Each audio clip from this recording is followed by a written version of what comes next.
Ne s'arrête pas. Ne s'arrête pas. De t'attendre, vivre pour toi.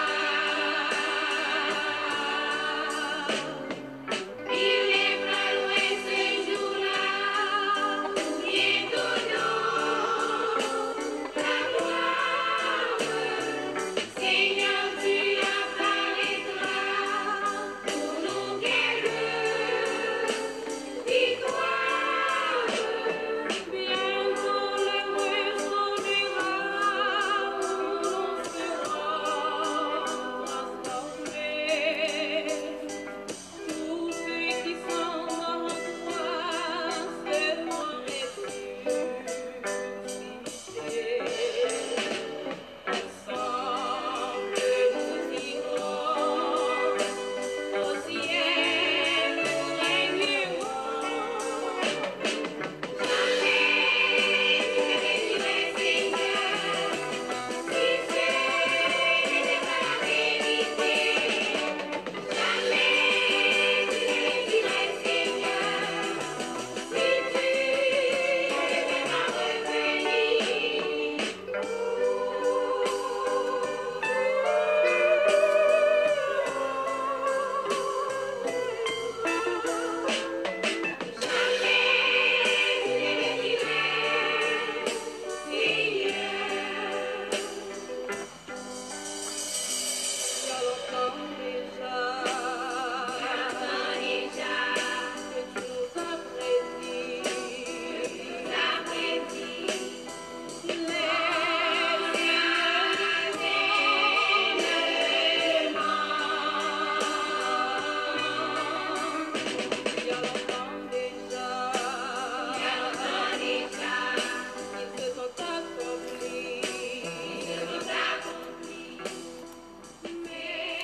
Mes chers amis, que la grâce et la paix du Seigneur soient avec vous.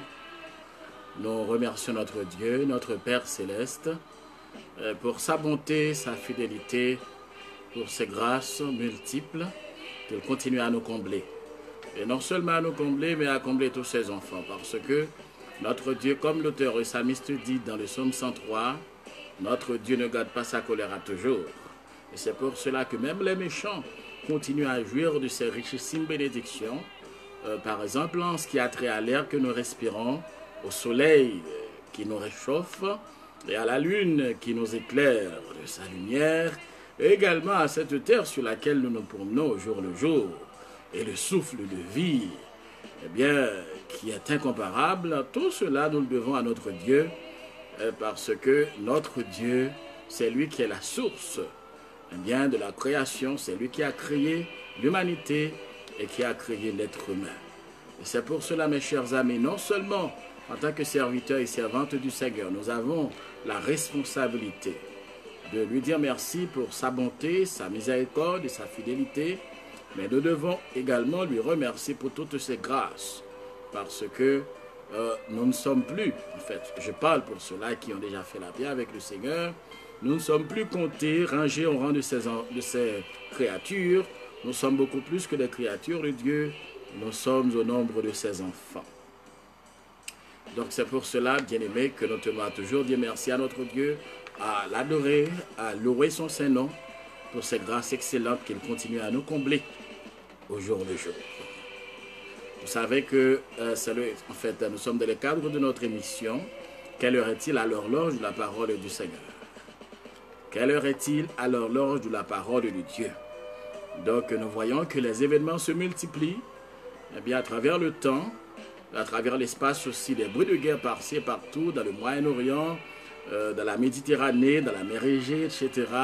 Des bruits de guerre sont partout, l'excitation, en fait, on est excité par-ci et par-là, les puissances se font des menaces tour à tour. Donc nous savons que nous sommes à la veille du retour de notre Seigneur et Sauveur Jésus-Christ.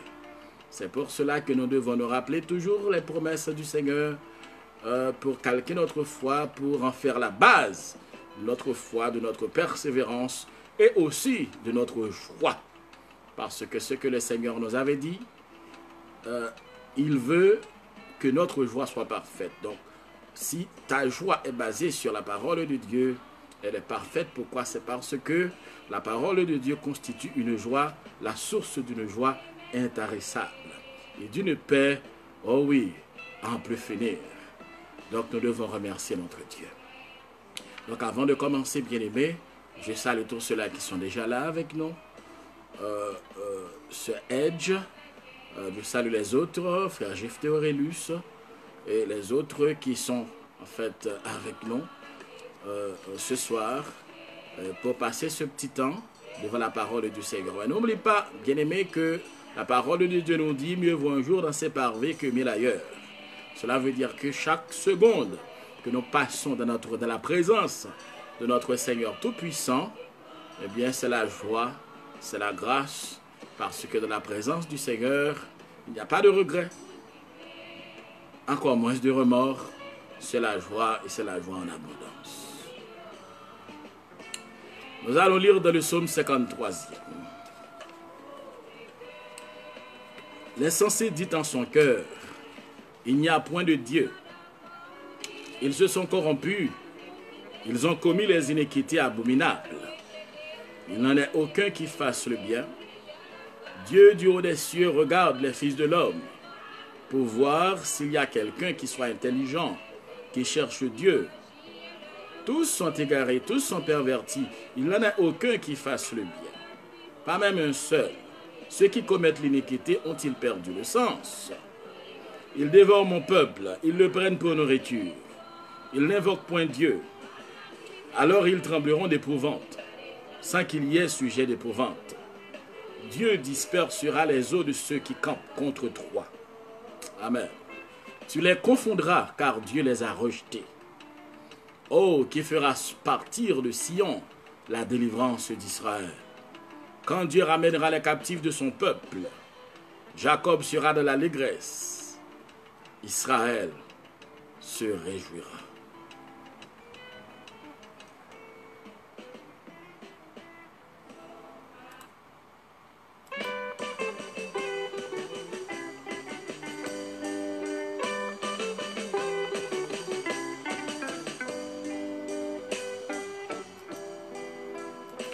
Prions le Seigneur. Dieu de miracle, Dieu de toute éternité, que ton Saint-Nom soit béni, soit loué, soit exalté d'éternité en éternité.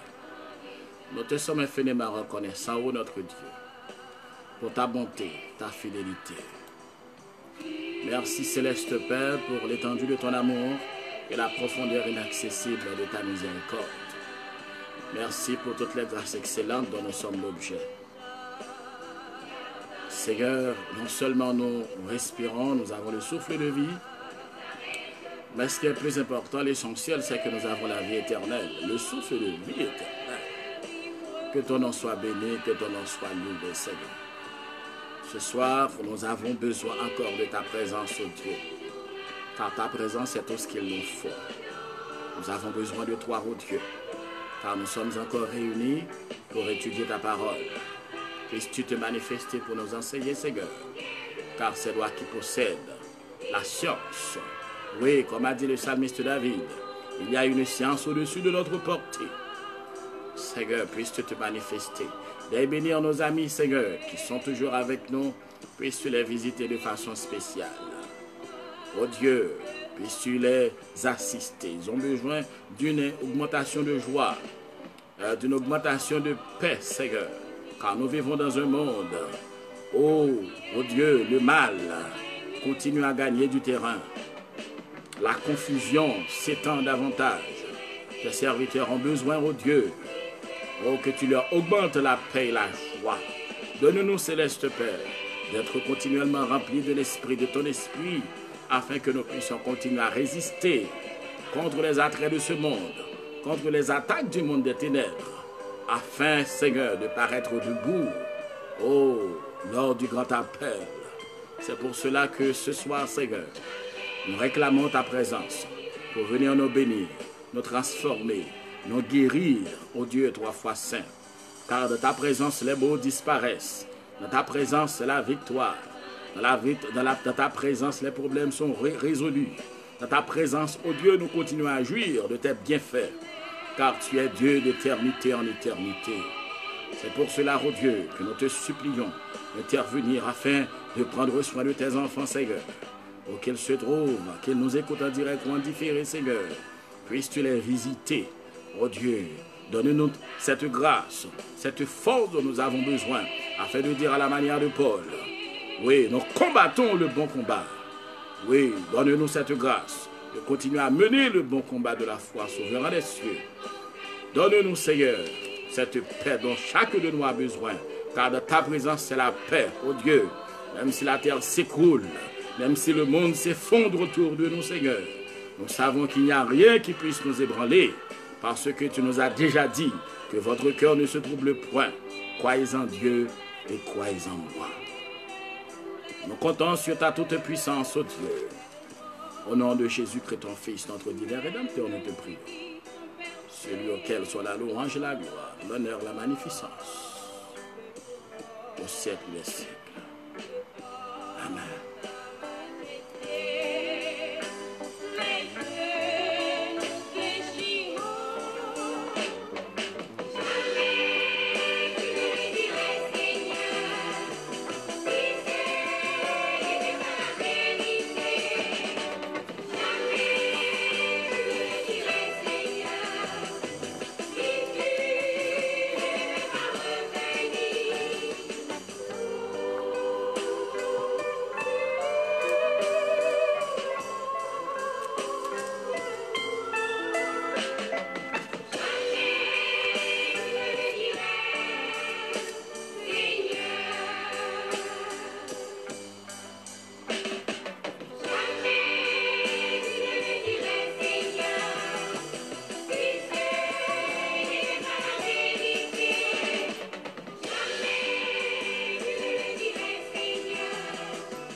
Encore, j'envoie des salutations à tous ceux-là qui sont avec nous ce soir.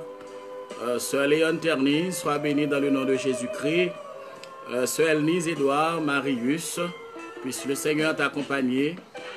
Les autres qui sont visibles, qui ne le sont pas, puisse le Seigneur continuer à prendre soin de vous, à vous bénir par les temps qui courent, et que le Seigneur vous augmente la foi, la force, afin de continuer à rester debout jusqu'à son retour. Amen.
En fait, Toutes mes salutations à vous. Je salue frère Casséus. Sois béni, serviteur de Dieu. Mes salutations se dirigent aussi à l'endroit de pasteur Audestin. Pasteur Audestin. Pasteur Audestin, soyez béni, homme de Dieu. Frère La Haine, sois béni. Et je salue tous les autres amis, ceux-là qui nous visitent. En fait, nous sommes là dans le cadre de cette émission. Quelle heure est-il? À l'horloge de la parole de Dieu. Aujourd'hui, nous allons entamer la 6e trompette. Vous n'êtes pas sans savoir que nous sommes en train d'étudier la période des 70 semaines du prophète Daniel. Donc on se trouve dans la 3e partie depuis quelques temps, parce qu'on a déjà parlé des autres parties, la première, la 2e partie de cette prophétie. On est dans la 3e partie depuis quelques temps, cette 3e partie qui doit commencer aussitôt que l'Église du Seigneur aura été enlevée de la terre. Comme j'ai l'habitude de le dire, mes chers amis, que cette parenthèse dans laquelle on se trouve à la fin de cette parenthèse qui est la dispensation de la grâce ouverte par l'Église de Jésus-Christ, avec l'Église de Jésus-Christ. Cette parenthèse, une fois fermée, eh bien, l'Église du Seigneur, cette période, la 3e période, commencera lorsque l'homme du péché, l'impie, l'antichrist, aura signé un accord qui doit durer 7 ans, comme nous l'a dit le prophète Daniel. Donc, il y a 3 séries de jugements. Ces séries de jugements doivent s'abattre durant cette période combien difficile, qu'est la période de la grande tribulation. Nous avions déjà étudié la première série, l'ouverture des sceaux, les 7 sceaux. On est maintenant dans les trompettes. N'oubliez pas que je vous avais dit que la première série doit bien frapper un quart de l'humanité. Ce seront des jugements préventifs. Et pour les trompettes, ce sont les jugements de Dieu qui frapperont, qui toucheront près de tiers de l'humanité, selon ce qui nous est enseigné dans la parole du Seigneur. Nous avions déjà bien vu les 4 premières trompettes, les 5 premières trompettes. Si vous vous souvenez, à la fin de la 4e trompette, la formation doit se répandre dans ce monde impie, pour dire, mais il faut faire très attention au jugement des 3 autres trompettes qui vont sonner. Donc aujourd'hui, nous allons voir la 6e trompette.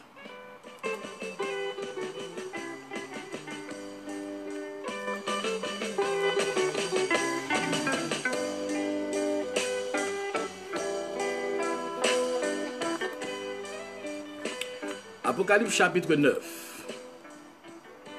Apocalypse chapitre 9, nous lirons à partir du verset 13e. Apocalypse chapitre 9. Le 6e ange sonna de la trompette, et j'entendis une voix venant des 4 cônes de l'autel d'or qui est devant Dieu, et disant au 6e ange qui avait la trompette: dis-lui les 4 anges qui sont liés sur le grand fleuve d'Euphrate. Les 4 anges qui étaient prêts pour l'heure, le jour, le mois et l'année, furent déliés afin qu'ils tuassent le tiers des hommes. Oui, afin qu'ils tuassent le tiers des hommes.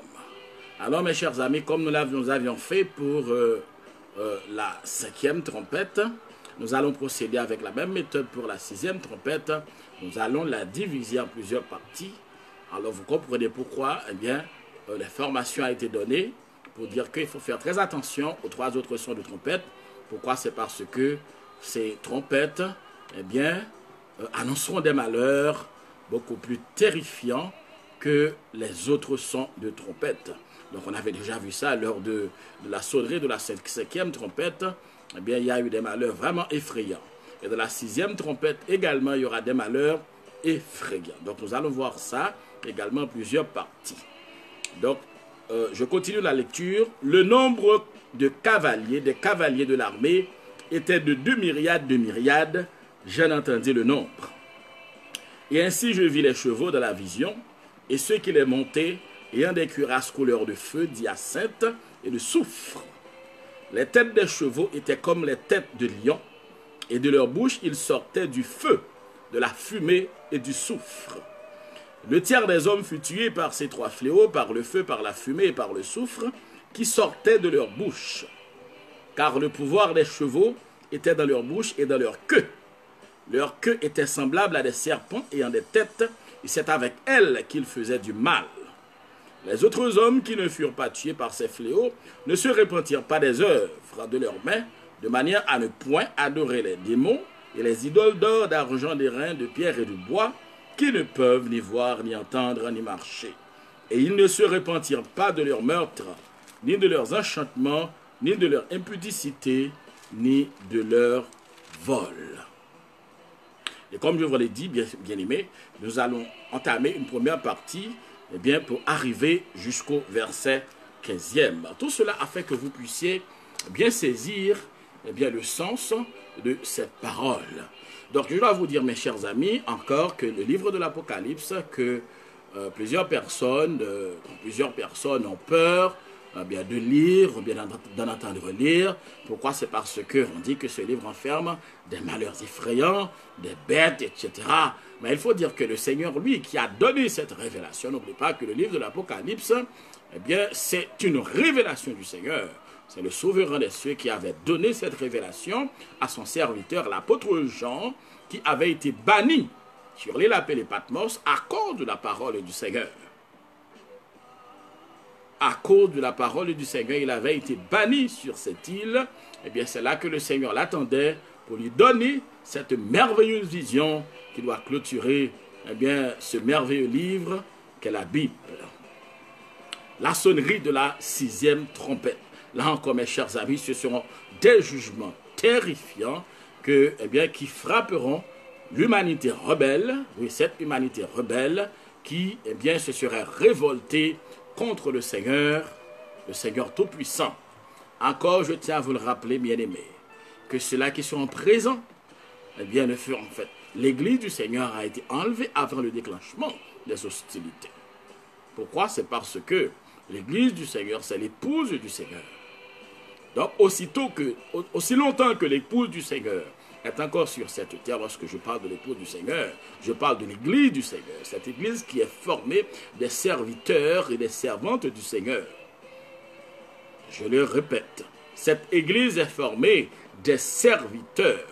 Alors, je le dis toujours qu'il y a une différence entre l'Église visible et l'Église invisible. Lorsqu'on te parle de l'Église visible, c'est l'Église, tu vas chaque dimanche, ou bien en ligne, tu participes, tu danses, tu chantes, tu te bats, il y a un sermon, on fait des appels, il y a des gens qui viennent se convertir, il y en a qui refusent.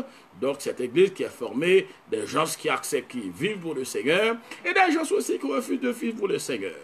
Malheureusement, il y a des bluffeurs au milieu de l'église visible. Il y a des bluffeurs, des coquins, des gens qui font n'importe quoi, des gens qui s'attribuent des titres pompeux, tout simplement afin de faire leur petit business. Mais dans l'église invisible, c'est l'église qui est formée uniquement de serviteurs et de servantes du Seigneur. Et c'est cette église qui entendra le son de la trompette de l'enlèvement de l'église. Et c'est cette église qui partira pour aller à la rencontre du Seigneur dans les airs. Parce que dans cette église, il n'y a que des serviteurs du Seigneur. Il n'y a que des serviteurs de Dieu. Il n'y a que des enfants du Seigneur qui combattent le bon combat, qui résistent aux attraits de ce monde, qui mènent une vie sanctifiée. Dans cette église, il n'y a pas de place pour des bluffeurs. Il n'y a pas de place pour des coquins, pour des menteurs. Il n'y a pas de place pour des faux prophètes, des faux prédicateurs, des faux évangélistes. Il n'y a pas de place pour des loups ravisseurs. Dans cette église, il n'y a que des servantes et serviteurs du Seigneur. C'est pour cela, mes chers amis, laissez-moi vous dire, vous qui participez à l'église locale, c'est important de faire partie d'une église locale. C'est important de faire partie de l'église visible. Mais laissez-moi vous dire, il faut vous efforcer afin de faire partie de l'église invisible.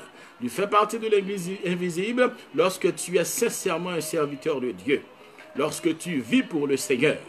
Lorsque tu obéis, ta vie est soumise à la volonté de Dieu. Là, tu appartiens au Seigneur. Là, tu vis pour Dieu. Fais très attention parce qu'au son de la trompette du Seigneur, tu ne sont pas les buildings.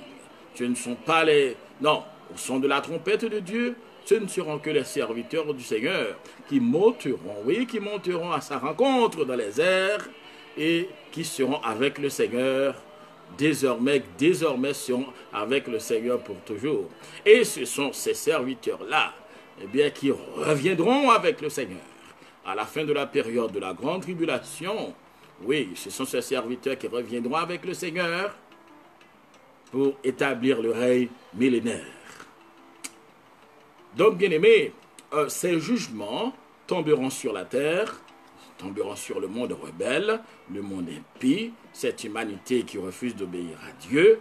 Eh bien, durant ce moment, ceux-là qui ont déjà fait la paix avec Christ, ceux-là qui appartiennent à l'église du Seigneur, eh bien, auront été déjà montés avec le Seigneur. Pourquoi? C'est parce que, aussi longtemps que l'église du Seigneur est là, cette période de grande tribulation ne saurait commencer.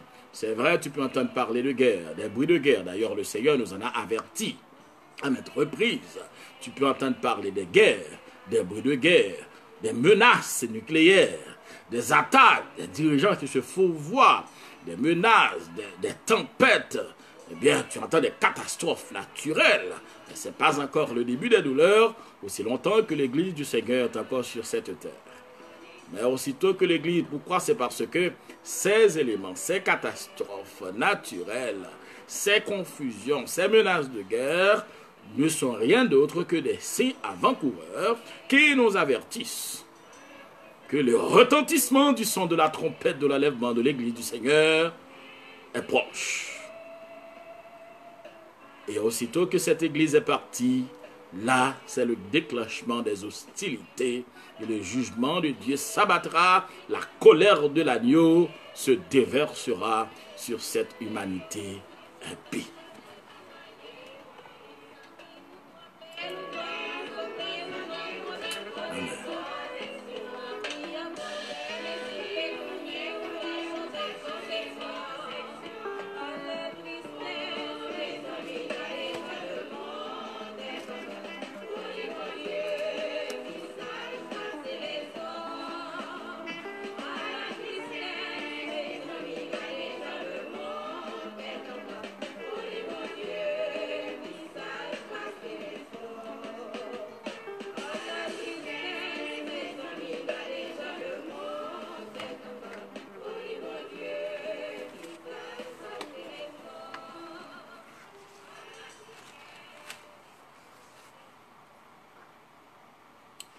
Oui, mes chers amis, lorsque nous faisons la lecture, il y a quelque chose qui nous retient l'attention.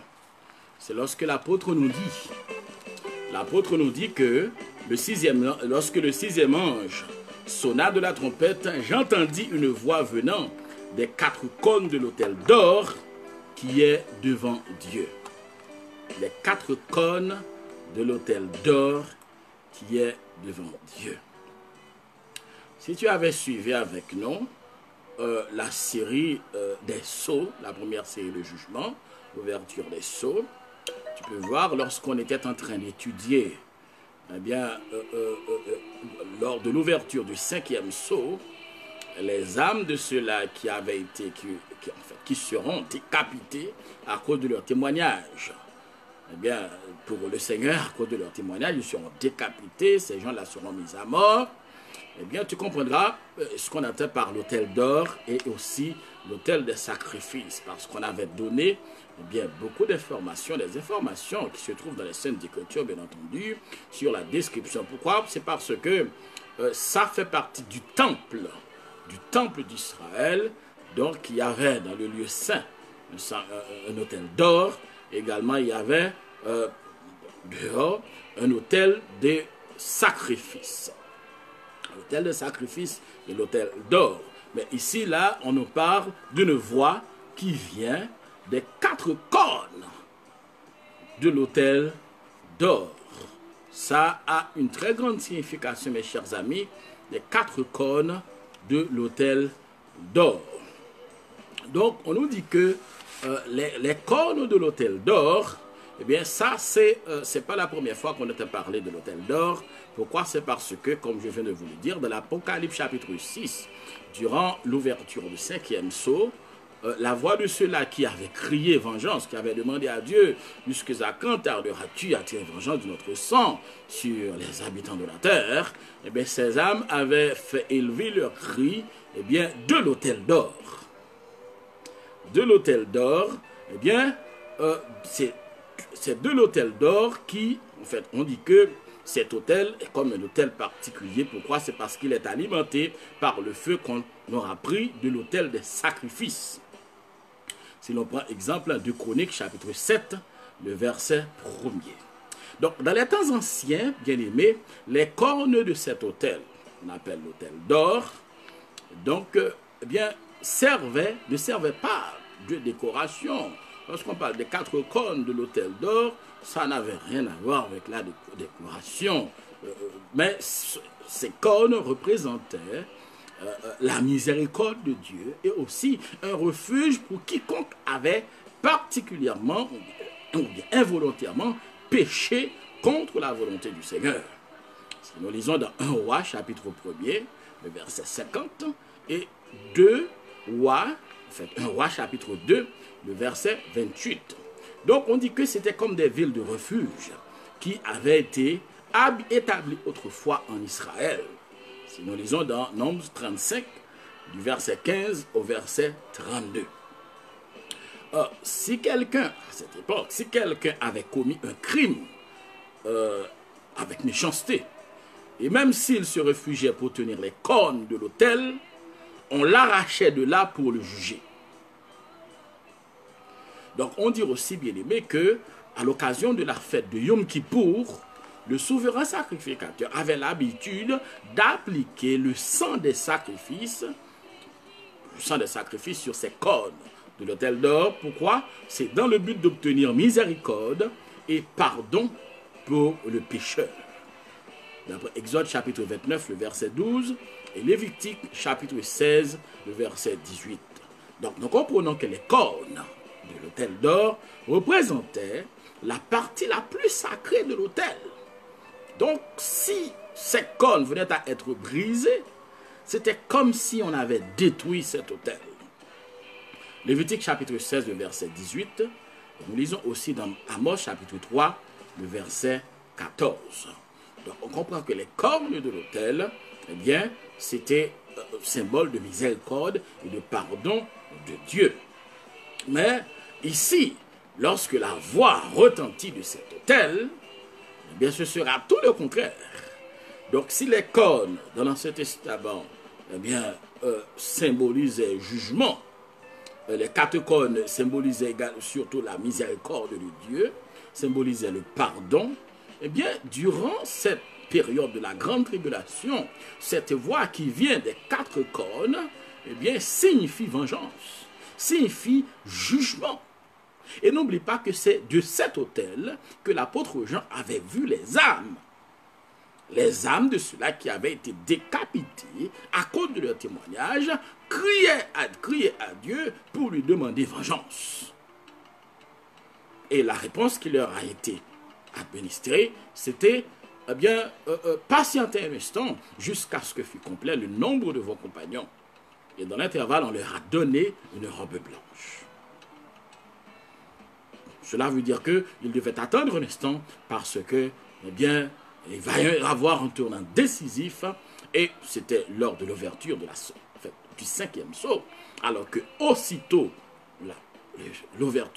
qu'il y a l'ouverture du 6e sceau, eh bien, les dirigeants de ce monde, d'après ce que nous est rapporté par la parole de Dieu, les dirigeants de ce monde seront tellement confus qu'ils iront demander aux rochers, aux montagnes, de les cacher de la face de celui qui est assis sur le trône et devant la colère de l'agneau. Eux-mêmes, ils ont reconnu que le jour de la colère de l'agneau est venu et qu'il peut subsister. Donc, les âmes de ces gens-là demandaient à Dieu, et en fait, qu'attends-tu pour commencer avec le jour du jugement? Et le jour du jugement n'allait pas tarder. Donc, on comprend bien aimé que ici, cette voix qui vient des 4 cornes, eh bien, en temps normal, eh bien, cette voix qui vient des quatre cônes, eh bien, devrait apporter le pardon, devrait apporter miséricorde de Dieu. Mais durant cette période de la grande tribulation, cette voix que l'apôtre a entendue, eh bien, parler, retentir, eh bien, c'est une voix qui signifiera jugement et vengeance. Et on comprend que la relation qu'il y a entre cette voix qui vient de cet autel et également ces âmes qui priaient depuis la période des sceaux pour demander vengeance au Dieu Tout-Puissant. N'oubliez pas le mot qu'ils avaient appliqué. Ils avaient employé pour demander à Dieu vengeance. Ils avaient dit, eh bien, despotes. Ça veut dire despote et souverain, juge tout-puissant. Et le Seigneur leur avait dit d'attendre un instant. Donc, on comprend bien aimé que ici, les quatre cornes, eh bien, signifient jugement. Donc, cette voix qui retentit, eh bien, fait comprendre qu'ici, on est dans le contexte de colère, on est dans un contexte de jugement terrible sur l'humanité.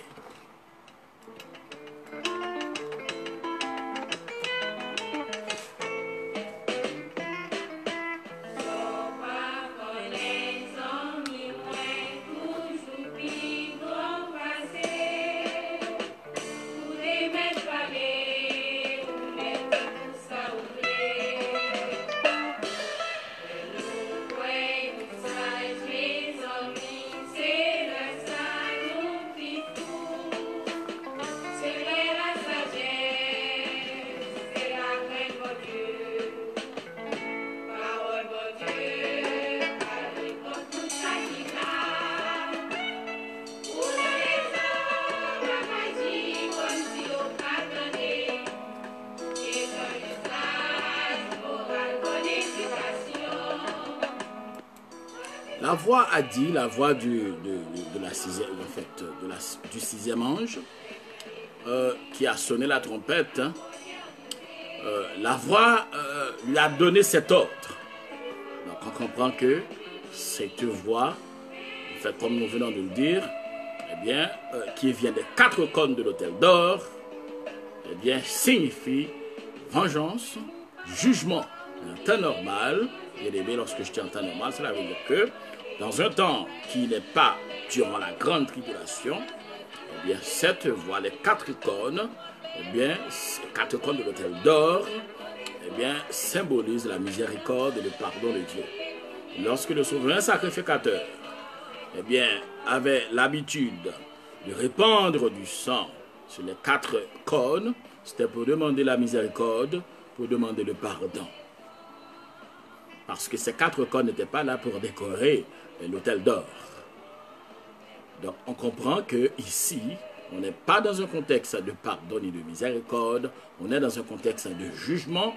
Donc la voix qui vient, eh bien, de ces quatre cônes, eh bien, c'est une voix qui va donner un ordre dans un contexte de vengeance, dans un contexte de jugement, dans un contexte de colère. La colère de l'agneau. Délie, en disant au sixième ange qui avait la trompette, délie les quatre anges qui sont liés sur le grand fleuve d'Euphrate. Délie les quatre anges, eh bien, qui sont liés sur le grand fleuve d'Euphrate. Et les quatre anges qui étaient prêts pour l'heure, le jour, le mois et l'année, furent déliés, afin qu'ils tuassent le tiers des hommes.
Cette voix de jugement, cette voix de colère, cette voix de vengeance donne un ordre aux 4 anges qui sont liés sur le grand fleuve de l'Euphrate. Premièrement, nous voyons que ces 4 anges qui sont liés, vous pouvez voir aussi la différence qu'il y a entre ces 4 anges qui sont liés sur le grand fleuve de l'Euphrate et les anges, eh bien, lors de la sixième, en fait, du 6e sceau, et aussi qui avait la responsabilité, eh bien, d'arrêter la colère de Dieu, d'arrêter le déferlement de la colère de Dieu, afin de sceller les 144 000. Donc, ces anges, vous avez vu qu'il y a une grande différence entre ces anges qui avaient reçu cette responsabilité d'arrêter le déferlement de la colère de Dieu sur l'humanité, parce qu'ils avaient reçu l'ordre du Seigneur de sceller les 54 000, les serviteurs du Seigneur, afin qu'ils puissent résister aux attraits, au gouvernement terrible et impie de l'Antichrist. Mais ici, il s'agit de notre groupe d'anges qui sont liés sur le grand fleuve de l'Euphrate. Donc on comprend que au moment de la grande tribulation, ces anges, eh bien, seront déliés. Cela veut dire qu'ils sont déjà liés. On comprend qu'au moment où je vous parle, ces anges sont liés. Donc, on comprend, bien aimé, que ce ne sont pas des anges de Dieu. Ils font partie des anges rebelles. Et c'est pour cela qu'ils sont liés. Donc là, bien aimé, nous devons faire très attention à des doctrines de démons qui font la promotion des anges, le culte des anges, qui demandent à adorer des anges. D'ailleurs, des fois, ils donnent des noms. Nous n'avons pas, c'est vrai, il y a des anges qui font partie du royaume de Dieu. Le Seigneur peut les utiliser pour les envoyer à notre secours. Ces anges, selon l'ordre du Seigneur, peuvent venir nous prêter secours, peuvent venir nous assister, peuvent venir nous secourir. Mais nous ne devons adorer que Dieu seul. Nous n'avons aucun droit sur les anges de Dieu. Non, loin de là. Nous n'avons aucun droit sur les anges de Dieu. D'ailleurs, si tu lis dans le Nouveau Testament, le Seigneur a utilisé son ange pour aller libérer l'apôtre Paul qui était incarcéré après qu'un miracle a été produit, opéré sur son ministère. L'apôtre Paul, Jean, avait été incarcéré et l'ange du Seigneur a pénétré jusqu'au tréfonds de la prison afin de libérer son serviteur. Et aussitôt que l'opération de libération a été terminée, eh bien, l'ange a disparu, s'en est allé. Donc, l'ange du Seigneur, les anges de Dieu sont sous la responsabilité de notre Sauveur Jésus-Christ, qui peut les utiliser comme bon lui semble. Des fois, il les envoie avec l'ordre de se manifester, de se faire voir, mais des fois, il les envoie aussi avec l'ordre de ne pas se manifester, donc de ne pas se faire voir. Mais nous autres serviteurs de Dieu, nous n'avons nous n'avons pas le droit, la responsabilité ou bien l'ordre de nous adresser aux anges. Nous faisons partie de l'épouse de Jésus-Christ. Nous devons nous adresser à Dieu au nom de notre divin Rédempteur Jésus-Christ. Donc, si tu rencontres quelqu'un qui te dit qu'il adore les anges, eh bien, il faut faire très attention. Pourquoi? C'est parce que les anges du Seigneur, connaissant la loi de Dieu, les anges du Seigneur n'acceptent aucune adoration. Les anges du Seigneur n'acceptent aucune adoration. La parole de Dieu est très claire. N'oubliez pas qu'il y a un ange qui avait, eh bien, durant son ministère, montré à l'apôtre Jean beaucoup de choses concernant les prophéties qui doivent venir dans les temps anciens, et même dans le livre de l'Apocalypse. Et l'ange était tellement puissant, il était revêtu de façon majestueuse. Eh bien, l'apôtre Jean, lui, était sur le point de se prosterner devant cet ange. Et l'ange de dire à l'apôtre Jean, mais garde-toi de le faire. Garde-toi de le faire. Je suis ton compagnon de service. Cela veut dire que nous faisons partie de la même armée. Vous savez que dans une armée, il peut y avoir de nombreuses divisions. Il y a des corps d'élite, il y a des corps des engins lourds, il y a la marine, il y a le corps d'aviation, il y a l'armée de terre, il y a aussi l'armée de l'air, il y a des fantassins, il y a l'infanterie. Vous savez, mes chers amis, donc dans un corps d'armée, dans une armée entière, il y a plusieurs corps au sein de cette même armée. Donc c'est ce qu'il y a, mes chers amis. Et l'ange lui répond à l'apôtre Jean que garde-toi de le faire. Je suis ton compagnon de service. Ça veut dire je suis là. Je fais partie, nous faisons partie de la même armée. C'est Dieu qui mérite l'adoration. C'est Dieu que tu dois adorer.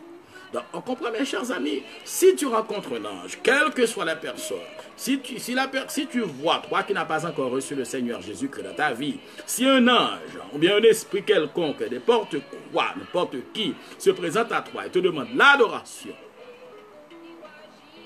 il faut croire immédiatement qu'il ne s'agit pas d'un ange du Seigneur, il s'agit d'un ange rebelle, d'un ange du diable. Parce que cette folie d'adoration, eh bien, est la maladie du monde des ténèbres, est la maladie de Satan. D'ailleurs, c'est ce qui lui a valu d'être chassé de la présence du Seigneur.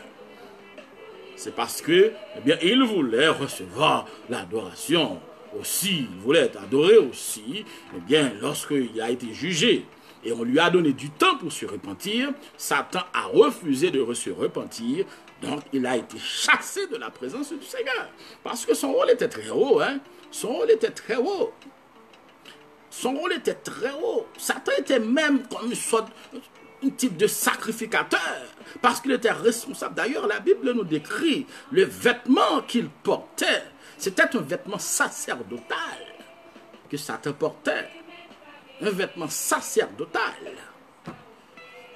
Par exemple, le souverain sacrificateur du temps de l'Ancien Testament, eh bien, ce souverain sacrificateur avait près de 12, une sorte de bouton, quelque chose qu'il portait sur son vêtement pour représenter les 12 tribus d'Israël.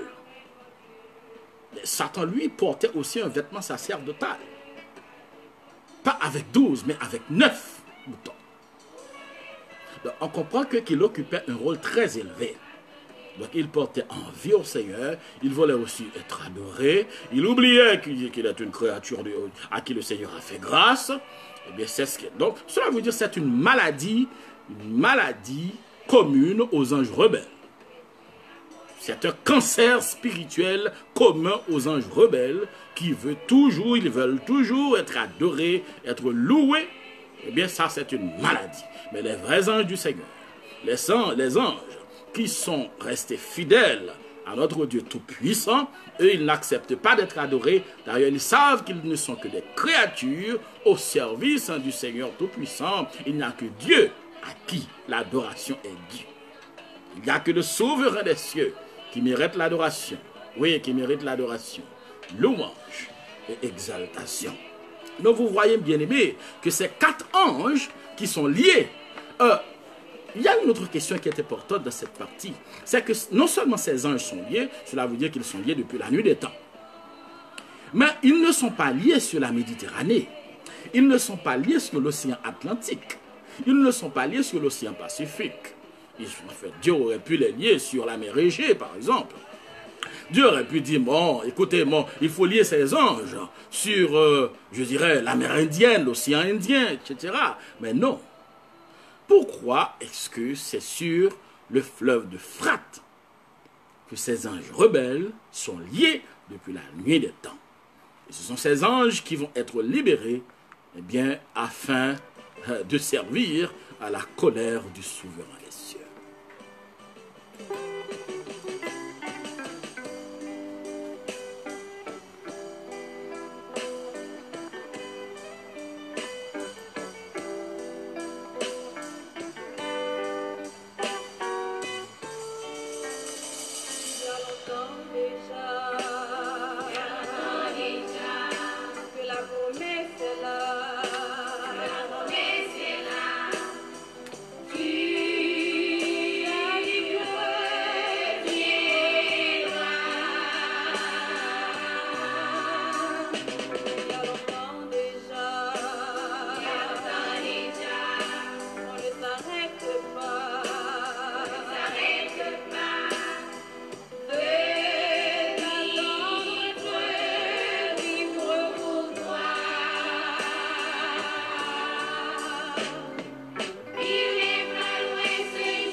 Ces 4 anges sont liés sur le fleuve de l'Euphrate, comme je viens de vous le dire.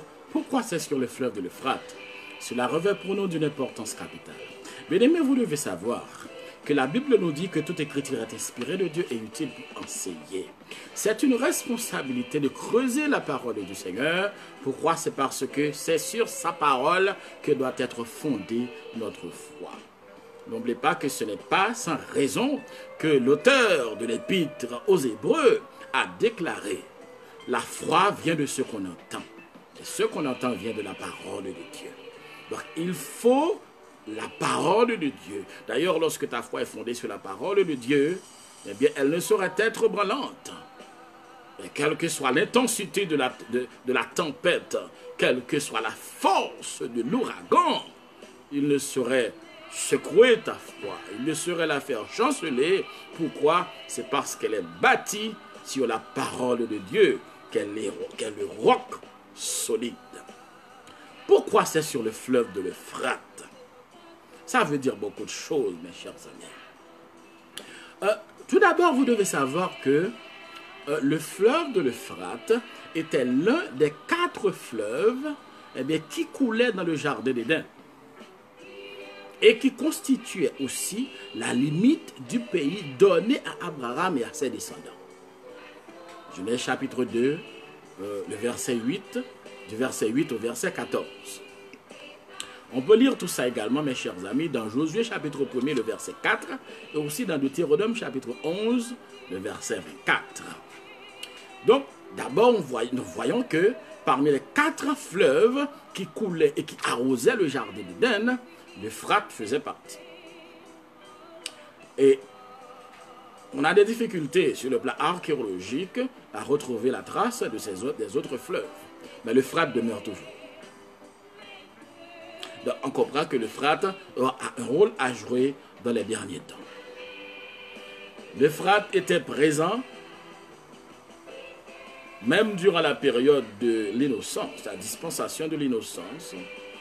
Donc l'Euphrate sera également présent à la fin et à la consommation des siècles. Que le nom du Seigneur en soit loué. On dit aussi que l'Euphrate est aussi le fleuve qui coulait à Babylone et qui alimentait cette ville en eau potable. L'histoire nous dit aussi, bien aimé, que c'est dans cette région du monde que la grande rébellion contre Dieu avait pris naissance aussi. Parce que c'est là que Adam et Ève avaient désobéi à Dieu. On dit aussi, bien aimé, que c'est là aussi à l'Euphrate, dans cette zone, que Nimrod avait construit la ville de Babylone. Vous vous souvenez, lorsque Nimrod avait pris la tête des populations de l'époque pour construire une tour afin d'échapper au jugement de Dieu. Mais le Seigneur le Tout-Puissant est intervenu et a jugé Nimrod et ses acolytes, et bien les a dispersés sur la surface de la terre. C'est là aussi qu'a lieu cette rébellion, selon Genèse chapitre 11, le verset 4. Donc on comprend que, bien aimé, toutes les religions du monde, eh bien, toutes les religions du monde tirent leur origine, eh bien, de cet endroit. De cet endroit. Donc, on dit aussi, bien aimé, que à l'époque de Babylone, eh bien, là se trouvait le siège de Satan. Le siège de Satan, d'après Apocalypse chapitre 2, le verset 13, qui a déjà identifié cette zone comme le siège de Satan. On dit aussi que Babylone était frappée à cette époque-là, eh bien, qui n'était qu'un exemple, qu'un type, eh bien, de ce qui va arriver à la fin des temps, selon Jérémie chapitre 51, verset 60 à 64. Donc, on comprend, bien chers amis, que à cet endroit, il y a énormément de démons, eh bien, qui se sont manifestés. Donc, on comprend que, assurément, il y a des entités démoniaques qui sont liées à cet endroit, eh bien, et qui continuent à inspirer des œuvres vraiment malsaines, eh bien, et rebelles contre la volonté de Dieu. L'histoire nous dit aussi que les principaux empires mondiaux qui ont régné sur Israël étaient situés tout près dans cette région. Et encore aujourd'hui, dans la région de l'Euphrate.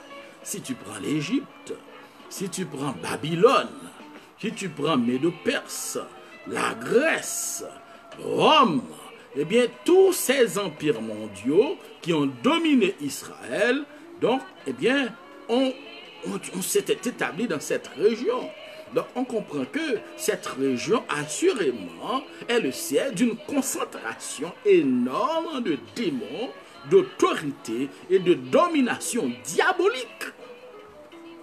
Donc, bien aimé, vous pouvez voir des choses visibles, mais les choses invisibles, vous ne les connaissez pas.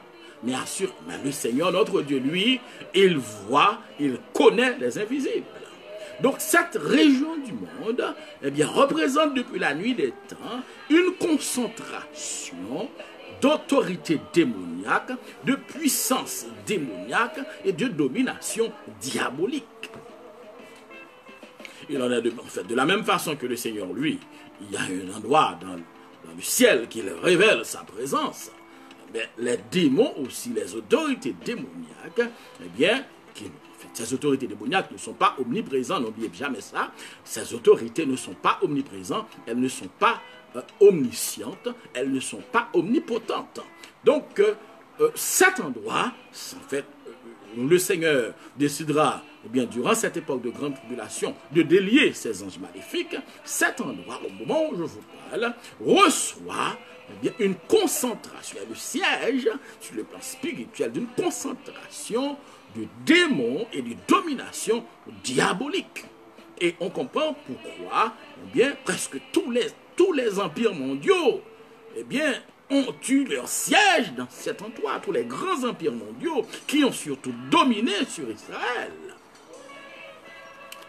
Et la Bible nous dit dans Daniel chapitre 10, le verset 13, que, eh bien, l'ange du Seigneur, eh bien, qui combattait, qui devait venir apporter quelque chose au prophète Daniel, qui avait prié le Seigneur pour lui demander eh bien, une information à propos du peuple d'Israël, eh bien, lorsque le Seigneur a demandé à cet ange d'apporter cette réponse au prophète Daniel, il a rencontré une terrible opposition.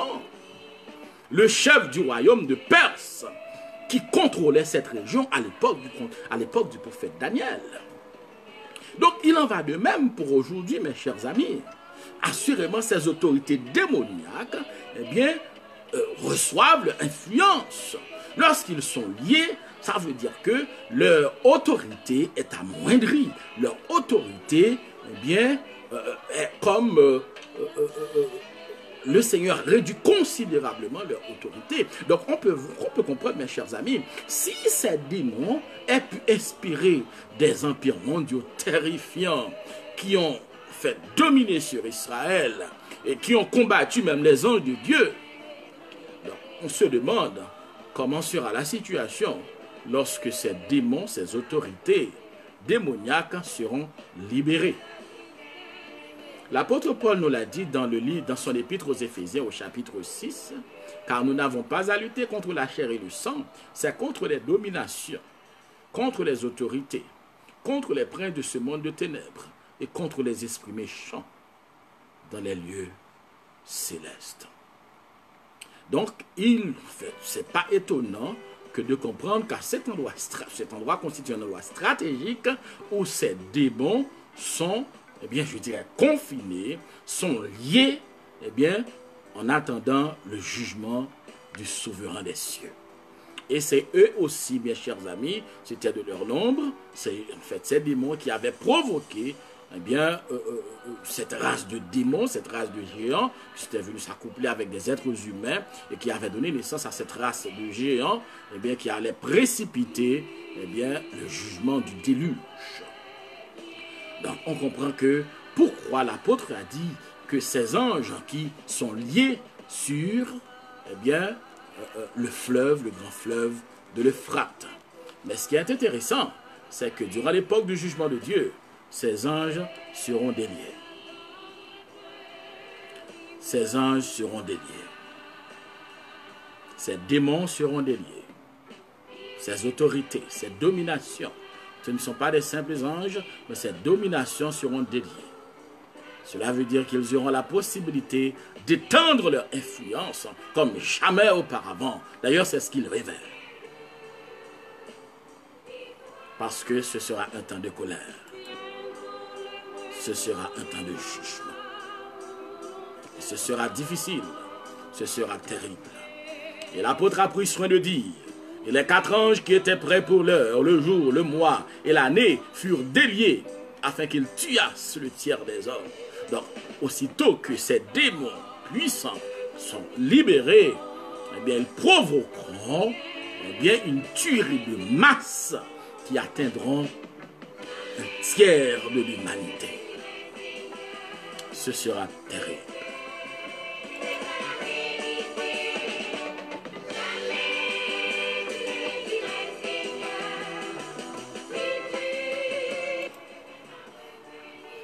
Donc, mes chers amis, comme je viens de vous le dire, ici, on vient de considérer une partie eh bien, de la 6e trompette. Je sais qu'une partie de la 6e trompette, eh bien, qui sonnera dans la série de 7 trompettes.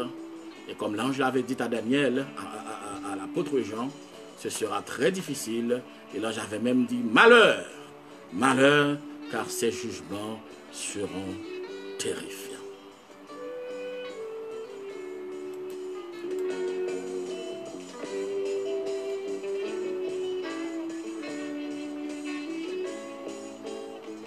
Prions le Seigneur.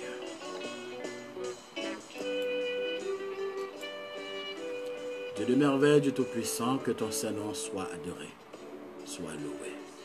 Tu es digne de gloire, d'exaltation. Merci pour ta parole.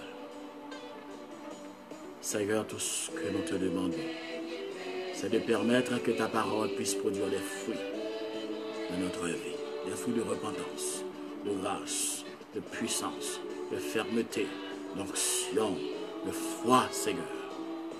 Car tu nous donnes ta parole, pas pour nous faire reculer, pas pour nous faire trembler de peur, mais pour nous encourager à combattre le bon combat, à rester fidèle à toi, à pratiquer ta sainte parole et à prendre au sérieux la vie spirituelle de notre âme.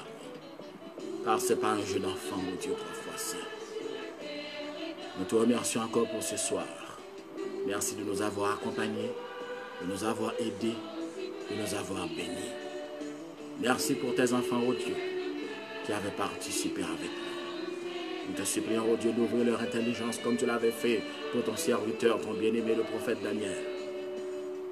D'ouvrir l'intelligence de chacun de nous, afin que nous puissions comprendre et saisir la portée de ta parole, de tes avertissements, car tu es le sauveur des cieux.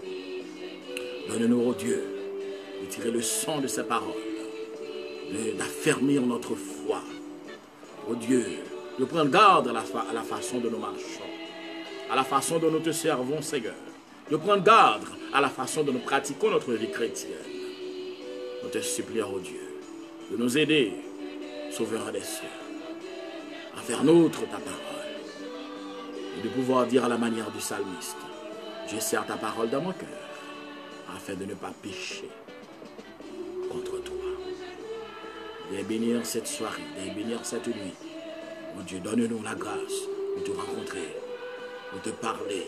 Puisses-tu parler à chacun de nous, car lorsque tu nous parles, c'est la joie, c'est la paix, c'est la bénédiction. Oh Dieu, et remplir nos cœurs, puisses-tu nous revêtir de la flamme du Saint-Esprit, Seigneur, afin de continuer à travailler pour toi, afin de pouvoir résister aux attaques du monde des ténèbres, aux attraits de ce monde, de combattre le bon combat, souverain des cieux, d'achever notre course et de garder la foi. De faire autant pour tes serviteurs où qu'ils se trouvent ce soir, Seigneur. Le monde va de mal en pis. Oui, il n'y a plus aucun espoir. C'est toi qui dois retourner. Et nous le savons. Et tu as montré cela à tes serviteurs. Nous comptons sur ta présence. Nous comptons sur ton amour. Donne-nous, oh Dieu, la grâce de persévérer dans la foi. Oh Dieu, de rester fidèle à toi. De prendre garde, oh Dieu, à notre façon de vivre, de pratiquer ta parole. Donne-nous, Seigneur, de combattre le péché sous toutes ses formes, de résister au péché, de rester fidèle jusqu'à la mort. afin de garder notre robe, oh Dieu, sans tache. Et que, oh Dieu, nous puissions répondre présent lors du grand appel, du divin appel, de faire au-delà de nos pensées souveraines des cieux, de notre entendement. Car c'est à toi, oui, au nom de Jésus, nous te prions.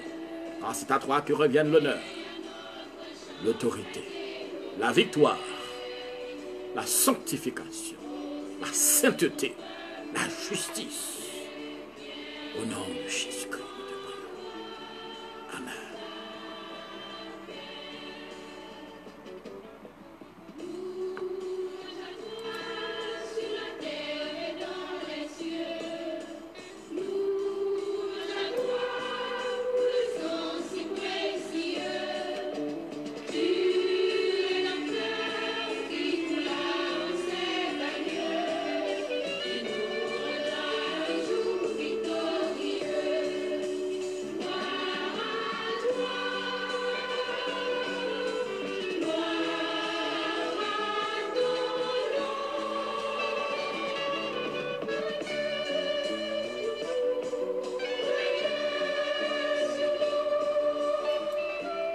Donc mes chers amis, encore nous remercions le Seigneur pour sa présence, sa fidélité, sa paix et merci pour sa parole. Je remercie aussi pour votre présence et de remercier le Seigneur du fait qu'il a manifesté sa présence au milieu de nous, car c'est la présence du Seigneur, nous ne pouvons rien faire. Et c'est pour cela, mes chers amis, que toi qui n'as pas encore reçu le Seigneur Jésus-Christ dans ta vie, empresse-toi d'accepter Jésus-Christ dans ta vie. C'est pour ton bien. Encore je te le répète, tu n'as rien à payer. Tu n'as rien à payer. Tu n'as même pas besoin d'apporter ton CV. Tu n'as même pas besoin d'apporter... Tu n'as pas de frais à payer. C'est pour ton bien. Tu as tout à gagner. Accepte le Seigneur Jésus dans ta vie. Et toi qui as déjà reçu le Seigneur dans ta vie, prends garde à la façon dont tu marches. Prends garde à la façon dont tu persévères dans la foi. Parce que notre Dieu est un juste juge. Ces malheurs atteindront ceux-là qui ne participeront pas à l'enlèvement de l'Église. Parce que, aussitôt que l'Église du Seigneur est élevée, eh bien ce sera le déclenchement de la colère de l'agneau contre l'humanité rebelle, l'humanité impie, l'humanité qui s'est rebellée contre Dieu. Donc pour ne pas faire partie des gens qui seront la cible de ces jugements terrifiants, il faut avoir Jésus-Christ dans sa vie et participer à l'enlèvement de l'Église. Donc toi qui as déjà reçu le Seigneur dans ta vie, tu as la responsabilité de combattre le bon combat. C'est ta responsabilité de résister au péché. C'est ta responsabilité de vivre pour le Seigneur. C'est ta responsabilité de marcher en nouveauté de vie. C'est ta responsabilité, n'oubliez pas que le salut est personnel, c'est ta responsabilité de résister au péché. C'est ta responsabilité de faire œuvre qui vaille. De plus, le Seigneur continue à nous accompagner. Agréable nuit, je te souhaite. Dans les mains de notre Seigneur Tout-Puissant. Alléluia.